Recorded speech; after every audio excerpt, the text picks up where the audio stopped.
killing it. Where are you now, Maple? Killing it. Killing it. Yes. Good evening, Zanzi. Welcome to Trending SA right here on your home of entertainment, SABC3. We're here to serve you some of the hot midweek trends and topics. I am Refilwe, and these two gentlemen right here will be helping me dish out the trends. It's Umlazi's very own Mable. Yes! Ah, it's Lazin Buffett. Summon that energy. It's Lazin Buffett. And Mo Flavor, who's been firmly holding on to his tender. Yeah, 2020 is the year where you got to hold on. You got to hold on to everything, every gig, every tender. Until the Hawks come for you. Until the Hawks come knocking at night. All right, let's get right into it. It is time for Top Trends.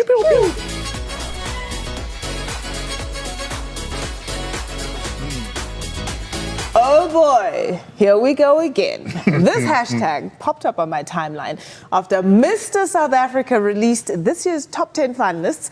Tweeps were less than impressed, right? Soon after that, other snaps from the contestants started circulating on the social media streets to the amusement of Tweeps, and users quickly compared the contestants to those in the Miss SA pageant. Ooh, you guys are naughty. So naughty. Yo, it must be the guy on the far left for me. Anyway, just like the previous year, Tweeps took to social media to comment about the contestants' looks.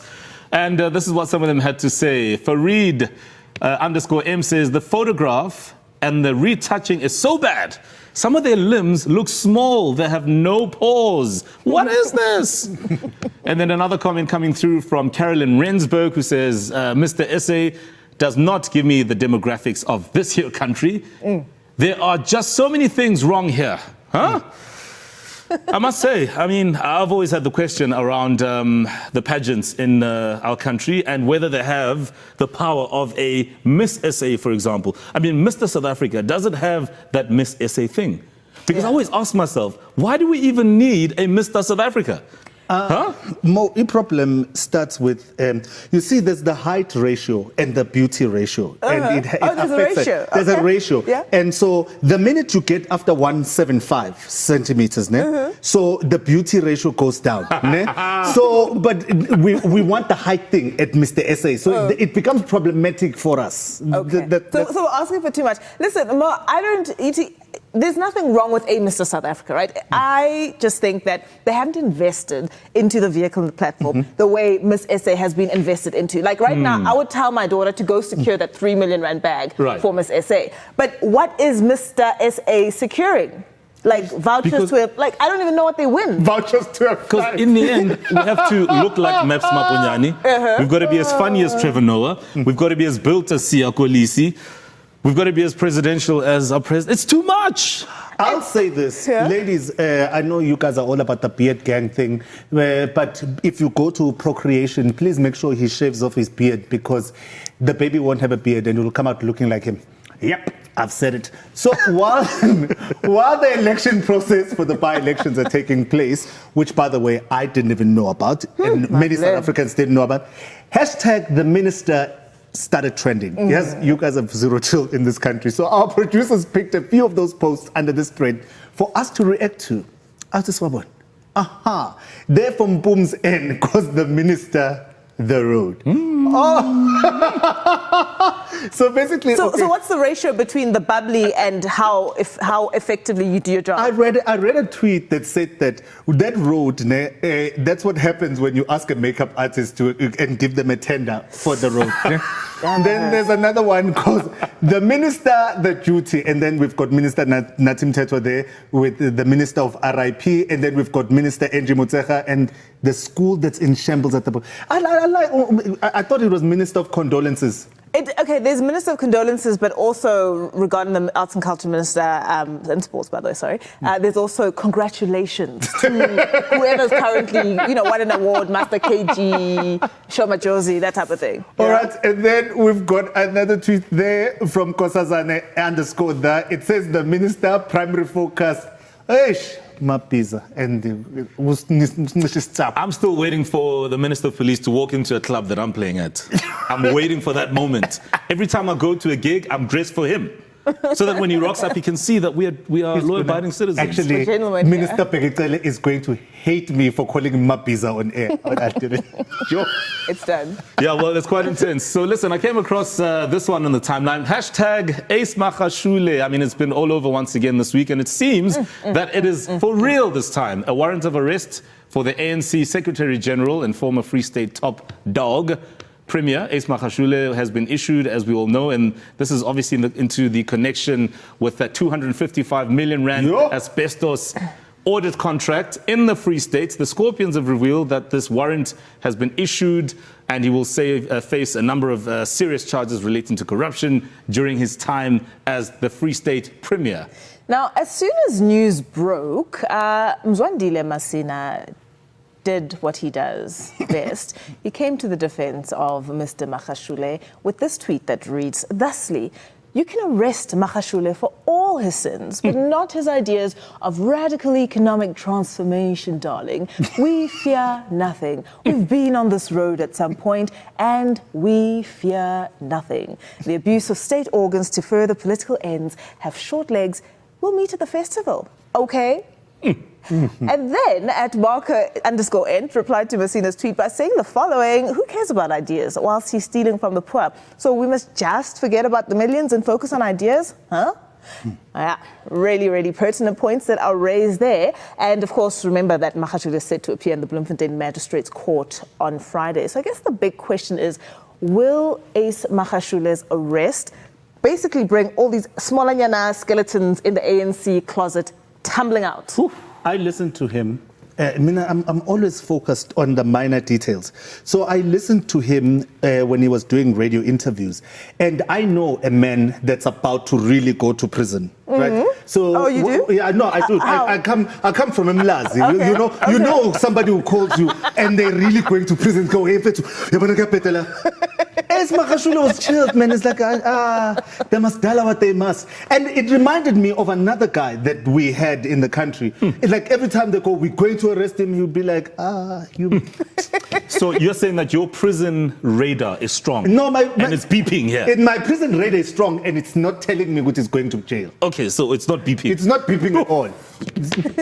You know, I'm wondering if he is so calm right now because he's certain that so many people are implicated and so many important people are implicated. There's like, as in, this docket will for sure Please disappear. look at the picture that's on right now. Does this man look like he's worried about going to prison? He is the epitome of unbothered.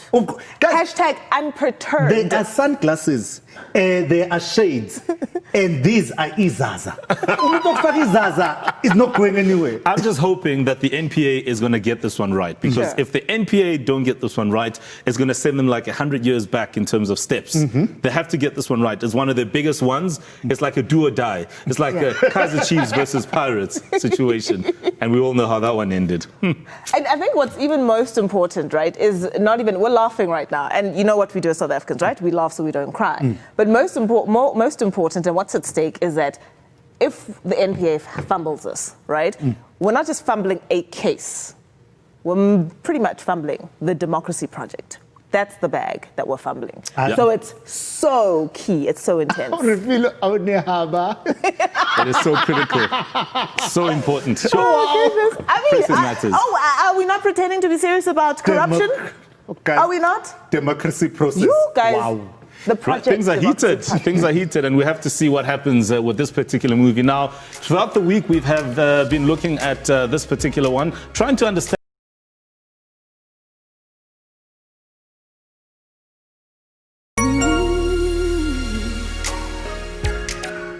Welcome back to Trending SA. You know the drill by now. It's hashtag #Tsa on 3. It is time for My Life.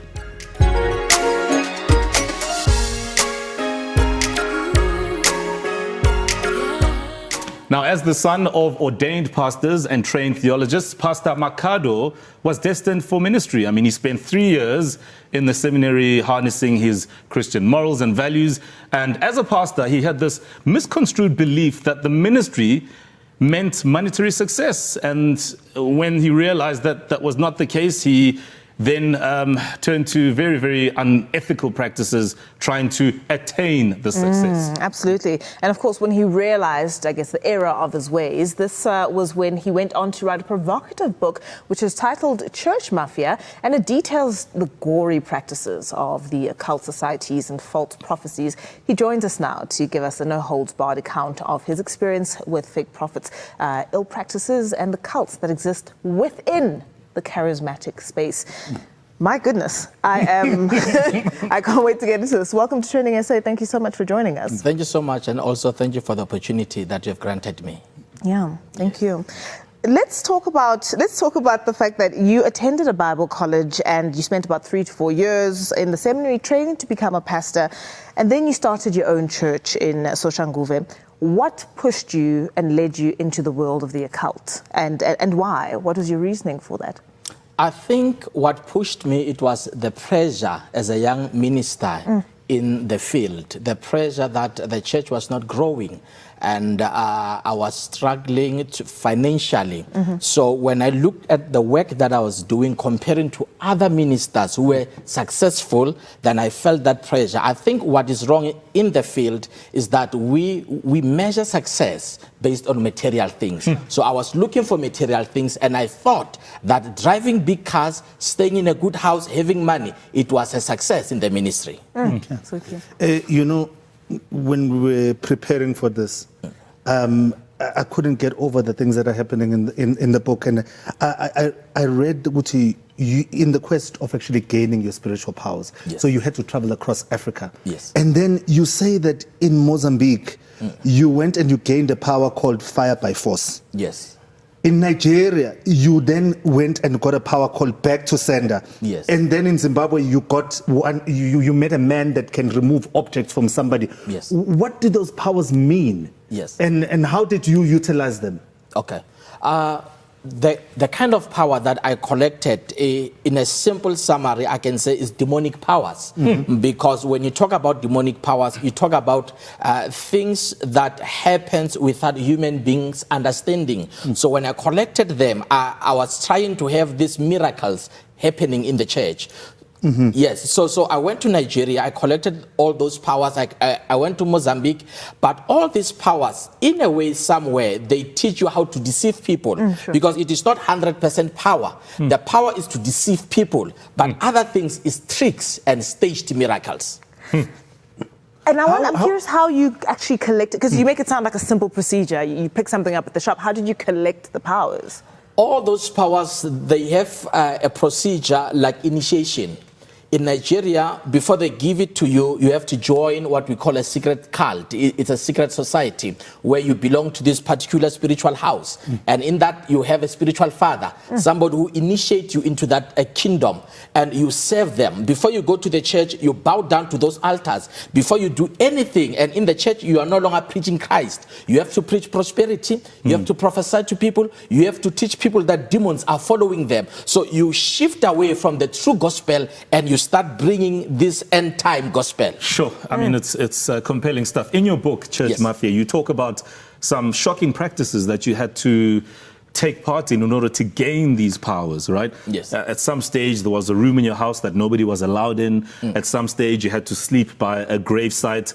When you look at it all in hindsight, your journey, at what point did you realize that perhaps I have gone beyond the Rubicon, that I've taken it too far?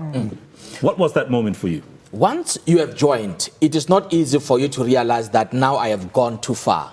But in my instant, it was one morning when 3 policemen came to arrest me in a case of mutilation.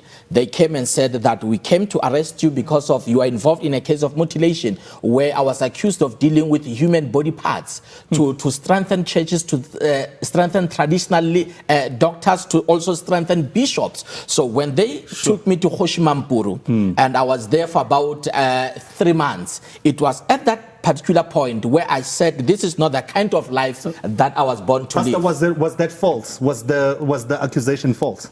There was a case in Soshanguve during that time. They arrested people who had human body parts, but I was not involved in them. But those people, they came to me trying to sell to me those body parts. I saw them with my naked eyes. So I did not buy them So ours, Yeah. yes. So when they did their investigation, they tried to trace where these people they went and tried to sell this body parts. I have to ask, what goes through your mind when you see that happening, when people come to you or when you with those agree to body take parts? a look at them.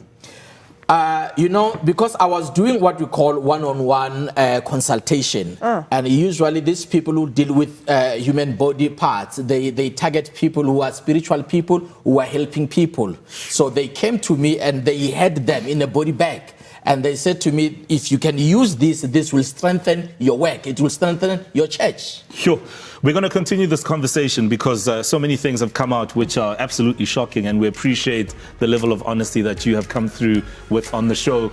We're going to take a breather. I think some of us need it. And when we come back, we're going to continue to interrogate the nature of these false prophecies and these very unethical practices within the charismatic churches. Of course, we have Pastor Makhado Ramabulana who joins us. Get involved in social media. Feel free to comment. Go and do it. Just hashtag #on3 and we'll check out all your comments. We'll be back in just a moment.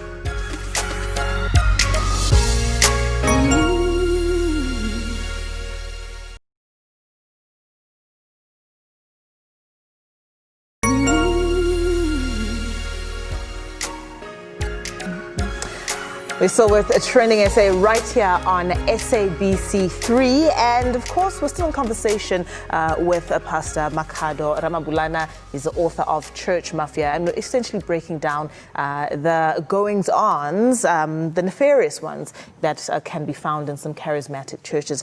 Now, Pastor, we need to, just for people's education and just to open up their eyes a little bit, could you tell us, you mentioned earlier on before the break, fake miracles being performed in church, and the fact, stage miracles rather, being performed in some churches, and the fact that you are taught how to commit these fraudulent miracles.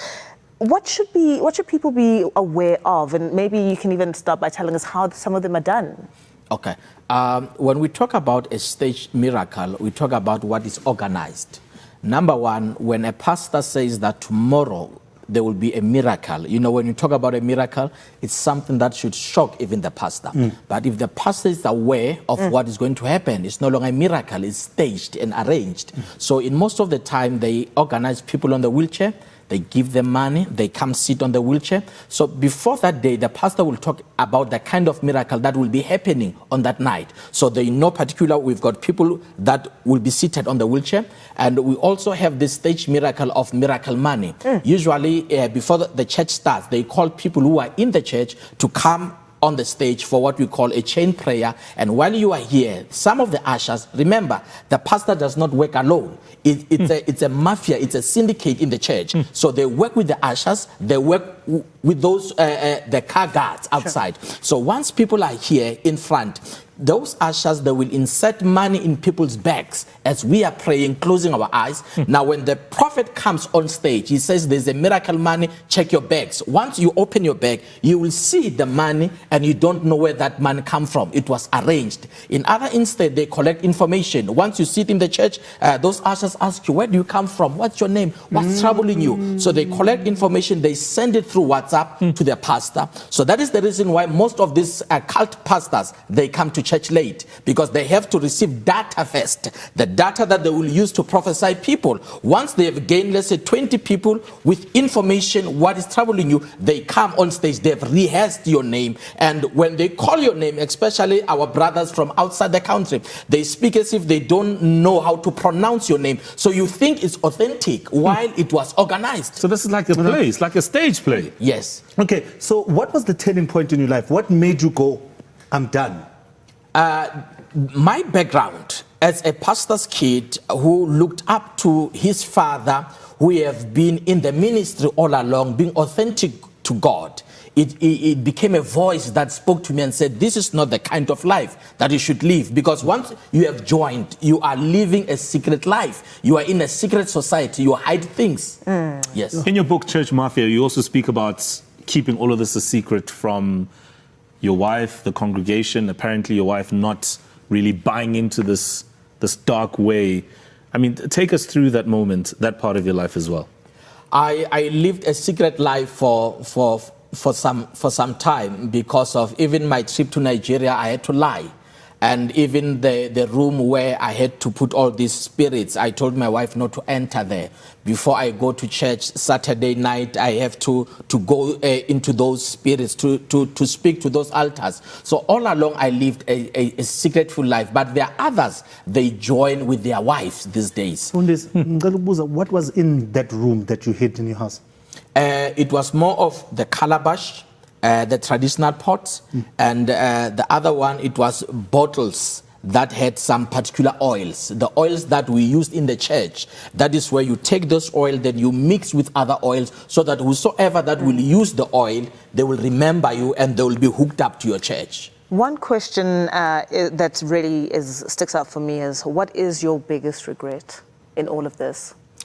My biggest regret is how I deceived people. How, if you do something knowing it is not okay, by itself, it's deception. How I lied to the body of Christ, how I lied to South Africans. And that is the biggest regret. But on top of that, I said to myself, I will be a voice to warn others. And even the same people that I have deceived, I had an opportunity to go back to them and close the church and tell them, you need to go and look for the true church. Okay, and where can people get the book, Pastor? The book, people, they can get it online. It's available. Maponya Mall is available. Exclusive Books is also available, and also on social media. Thank you so much, Pastor, for coming through and sharing your knowledge with us. Thank you so much. Appreciate it. Thank you. And that's how we wrap up tonight's show of Trending SA. Join us again tomorrow when we unpack some of the biggest trends that made it into our timelines this week. And later we are joined by an award-winning chef, Chef Siba Mtungana. And I'm hearing Uguti, we are also going to be joined by former public protector Thuli Madonsela, who will be responding to all your tweets. You don't want to miss any of it. It's going to be a good one. Good night, Mzansi.